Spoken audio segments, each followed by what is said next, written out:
Dimanche prochain, la candidate du Front National, Sophie Montel, affrontera le socialiste Frédéric Barbier. En jeu, le siège de député de la 4e circonscription du Doubs. Est-ce un camouflet pour Nicolas Sarkozy? C'est la question qui fâche de 7h15 sur Europe 1. Et pour y répondre, nous sommes en ligne avec Gérald Darmanin, député maire UMP de Tourcoing. Bonjour, vous êtes en duplex de votre circonscription.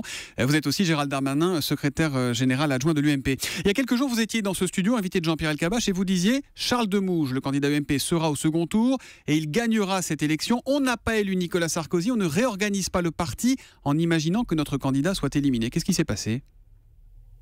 Il s'est passé que c'est une terre ouvrière où l'UMP a toujours été extrêmement faible, puisque Moscovici avait gagné à 49% en triangulaire avec le Front National, et qu'il a manqué quelques centaines de voix, notre candidat, pour être au second tour. C'est effectivement une déception.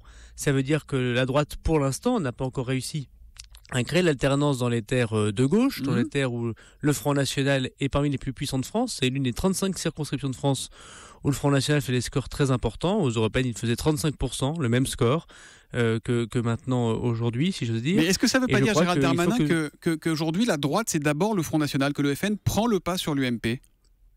Ça veut dire tout le contraire. À Brignoles, le Front National a montré qu'il pouvait gagner dans les terres de droite. Dans le Doubs, le Front National montre qu'il peut gagner dans les terres de gauche. C'est évidemment un score ouvrier. Regardez ce qui s'est passé. Notre candidat fait exactement le même score qu'en 2012. C'est-à-dire que nous n'avons pas progressé, et c'est en ça une déception. Mais le Parti Socialiste a perdu 10 points. Et le Front National a gagné 10 points. Donc dans les terres ouvrières, l'alternance, malheureusement, c'est aussi le fait que la gauche perde des voix au profit du Front National. Et dans ma région Nord-Pas-de-Calais, je suis bien placé pour le constater. Regardez ce qui s'est passé à Hénin-Beaumont. C'est la première partielle depuis l'arrivée de François Hollande à l'Élysée dont l'UMP est sorti dès le premier tour. Est-ce que c'est un échec personnel pour Nicolas Sarkozy ? C'est la première partielle aussi depuis qu'il a repris la tête de l'UMP. Non, c'est pas du tout le cas. D'ailleurs, Nicolas Sarkozy est arrivé voilà quelques semaines à la tête de l'UMP. Le candidat avait été déjà choisi, la stratégie également. Je rappelle qu'il y a eu 13 partielles où à chaque fois l'UMP a été au second tour. Donc c'est une partielle sur 14. Dans la Circo, qui était une circonscription tenue par la gauche.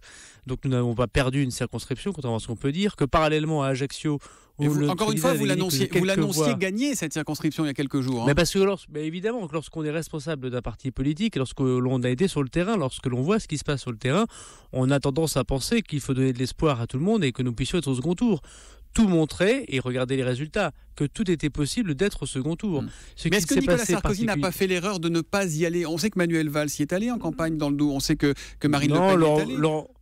Laurent Wauquiez, François Hollande n'y est pas allé. Laurent Wauquiez y est allé, Xavier Bertrand y est allé. Beaucoup de candidats, de notre famille politique ont soutenu Charles Demouge. Encore une fois, dans une circonscription très à gauche. Ce qui est vrai, c'est que nous devons absolument travailler pour l'unité de notre famille politique, pour l'unité avec l'UDI, pour l'unité avec nos alliés, pour créer cette alternance. Donc au départemental, si nous ne voulons pas avoir le choix entre le Front National et le Parti Socialiste, il faut effectivement beaucoup travailler, et je crois que Nicolas Sarkozy nous met sur la voie du travail. Bon alors, avant les départementales qui seront dans cette semaine maintenant, il y a le second tour. Quel est le message que vous envoyez aux électeurs UMP du Doubs pour dimanche prochain ? Est-ce que vous appelez à voter PS ? Mardi, il y a une réunion du bureau politique et le président nous a demandé d'attendre ce moment pour que collectivement nous choisissions quelle est la position du parti. Je pense que c'est sage. Cependant, ça c'est pour la réponse langue de bois, mais pardon, les électeurs ont envie de savoir. Vous, Gérald Darmanin, si vous votiez là-bas dimanche, que feriez-vous ? J'ai déjà été personnellement éliminé d'une cantonale. Je n'ai pas appelé à voter socialiste ni Front National. Vous savez, les électeurs, ils n'attendent pas les partis politiques, surtout lorsqu'ils ne les mettent pas au second tour. Lorsqu'il y a à peine 35% de participation, je ne pense pas que les électeurs attendent des partis politiques des consignes. Donc vous êtes pour le nini en général. Fait. Ce que je peux vous dire, c'est que les électeurs doivent comprendre que lorsqu'ils ne se déplacent pas le dimanche pour aller voter, ils ont effectivement cette situation absurde, dantesque, de choisir entre deux personnes qu'ils n'aiment pas. Donc on verra bien ce qui se passera mardi. Il y a plusieurs personnalités dans notre famille politique. Je suis très modeste et je vais écouter mes responsables plus anciens que moi, plus capés que moi. Il y aura un débat, c'est ça un parti politique moderne. Et Nicolas Sarkozy, qu'est-ce qu'on aurait dit s'il avait pris une décision hier soir sans même consulter son bureau politique ? Mais vous qui êtes, vous êtes quand même secrétaire général adjoint de l'UMP, vous êtes modeste. Vous êtes plutôt pour la stratégie du ni Front National, ni PS ?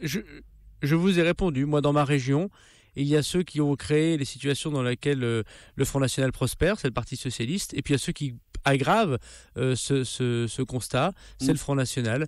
Donc moi, je ne choisis pas entre le Front National et le Parti Socialiste. Vous ne choisissez pas. Je vous ai déjà répondu. D'accord. Ça veut dire que vous êtes prêt à assumer la victoire du Front National. Vous parliez des départementales dans 6-7 semaines maintenant. Mais cette victoire, c'est important, cette victoire que vous dites du Front National. Je rappelle que si Mme Marion Maréchal Le Pen a été élue, c'est parce qu'il y avait un candidat socialiste qui s'est maintenu au second tour lors des élections législatives. Je rappelle que si M. Hollande a été élu, c'est parce que Mme Le Pen a apporté ses voix à M. Hollande. Donc je ne pense pas que l'on puisse dire, comme vous le dites, que nous sommes responsables d'une victoire ou d'une autre. Ce que nous sommes responsables par contre, c'est que notre candidat doit être au second tour et nous devons travailler pour qu'il le soit. Petite question quand même sur les départementales. Si demain le FN obtient une majorité relative dans 3 départements où il est en position de force, a priori le Vaucluse, l'Aisne ou l'Oise, le Nini que vous défendez fera élire un président Front National. Ça, vous êtes prêt à l'assumer dans 2 mois ?